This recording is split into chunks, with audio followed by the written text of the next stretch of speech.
ചക്ക എന്ന് പറയുന്ന അല്ലേ ആ വിഭവം എല്ലാവർക്കും കേരളീയർക്ക് സുപരിചിതമാണ്. പക്ഷേ പലയിടത്തും അത് നമ്മൾ കാണുന്നത് ഇപ്പോൾ ആളുകൾക്ക് ആവശ്യമില്ലാതെ അത് പഴുത്ത് അതിൻ്റെ ചൂട്ടിൽ തന്നെ വീണ് നശിച്ചു പോകുന്ന ഒരു സാഹചര്യം. ഇവിടുത്തെ സാഹചര്യമാണ്. ഇവിടുന്ന് എക്സ്പോർട്ട് ചെയ്യുന്ന അല്ലേ പൊന്നിൻ വിലയാണ് വിദേശത്തേക്ക് പോയി കഴിഞ്ഞാൽ. തമിഴ്നാട്ടിലൊക്കെ ചെന്നാൽ അവിടെ ചക്കച്ചോളയ്ക്കാണ് വില.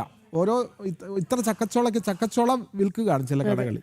നമുക്ക് മാത്രം അതിന് വിലയില്ല. പക്ഷേ ഈ ചക്കയ്ക്ക് ചില ഗുണങ്ങളുണ്ട് എന്ന് ഉള്ള തിരിച്ചറിവ് ഇപ്പോൾ വരുന്നുണ്ട്. ജീവിതശൈലി രോഗങ്ങളെ അകറ്റി നിർത്താൻ ചക്കയുടെ ഔഷധ ഗുണങ്ങൾ സംബന്ധിച്ച് ആറന്മുളയിൽ ഏകദിന സെമിനാർ നടന്നു. അലോപ്പതി ഡോക്ടർമാർ ഉൾപ്പെടെയുള്ള വിദഗ്ധർ വിഷയങ്ങൾ അവതരിപ്പിച്ചു. ആറന്മുള ഹെറിറ്റേജ് ട്രസ്റ്റാണ് പരിപാടി സംഘടിപ്പിച്ചത്. ആ വാർത്തയിലേക്ക് പോകാം. ചക്ക ഭക്ഷണം മാത്രമല്ല ഔഷധവുമാണെന്ന ഉദ്ബോധനവുമായാണ് ചക്ക അറിവ് സെമിനാർ നടത്തിയത്. ആലപ്പുഴ മെഡിക്കൽ കോളേജിൽ പ്രമേഹ രോഗികൾക്ക് ചക്ക നൽകി നടത്തിയ ഗവേഷണത്തിന്റെ ഫലങ്ങൾ ഡോക്ടർ പത്മകുമാർ പരിപാടിയിൽ അവതരിപ്പിച്ചു.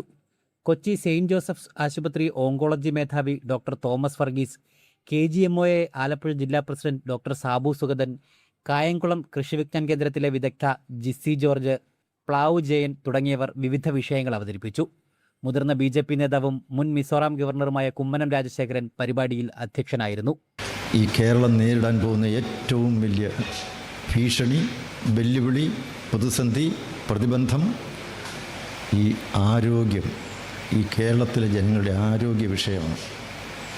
അതിനുത്തരം കണ്ടെത്തിയേ മതിയാവും. അതിനുള്ള എളിയ ശ്രമമാണ് ആറന്മുള ഗ്രാമപഞ്ചായത്ത് തന്നെ തീരുമാനമെടുത്തിരിക്കുന്നു. ഈ ആറന്മുളയെ ഒരു ചക്ക ഗ്രാമമാക്കി മാറ്റിയെടുക്കണം എന്ന് പറയുന്നു. ആറന്മുളയെ ചക്ക ഗ്രാമമാക്കുന്ന പദ്ധതിക്കും സെമിനാറിൽ തുടക്കമിട്ടു. ആറന്മുള ഹെറിറ്റേജ് ട്രസ്റ്റിന്റെ നേതൃത്വത്തിൽ ആറന്മുള ശ്രീ വിജയാനന്ദ വിദ്യാപീഠത്തിലാണ് സെമിനാർ നടന്നത്. ജനം, പത്തനംതിട്ട.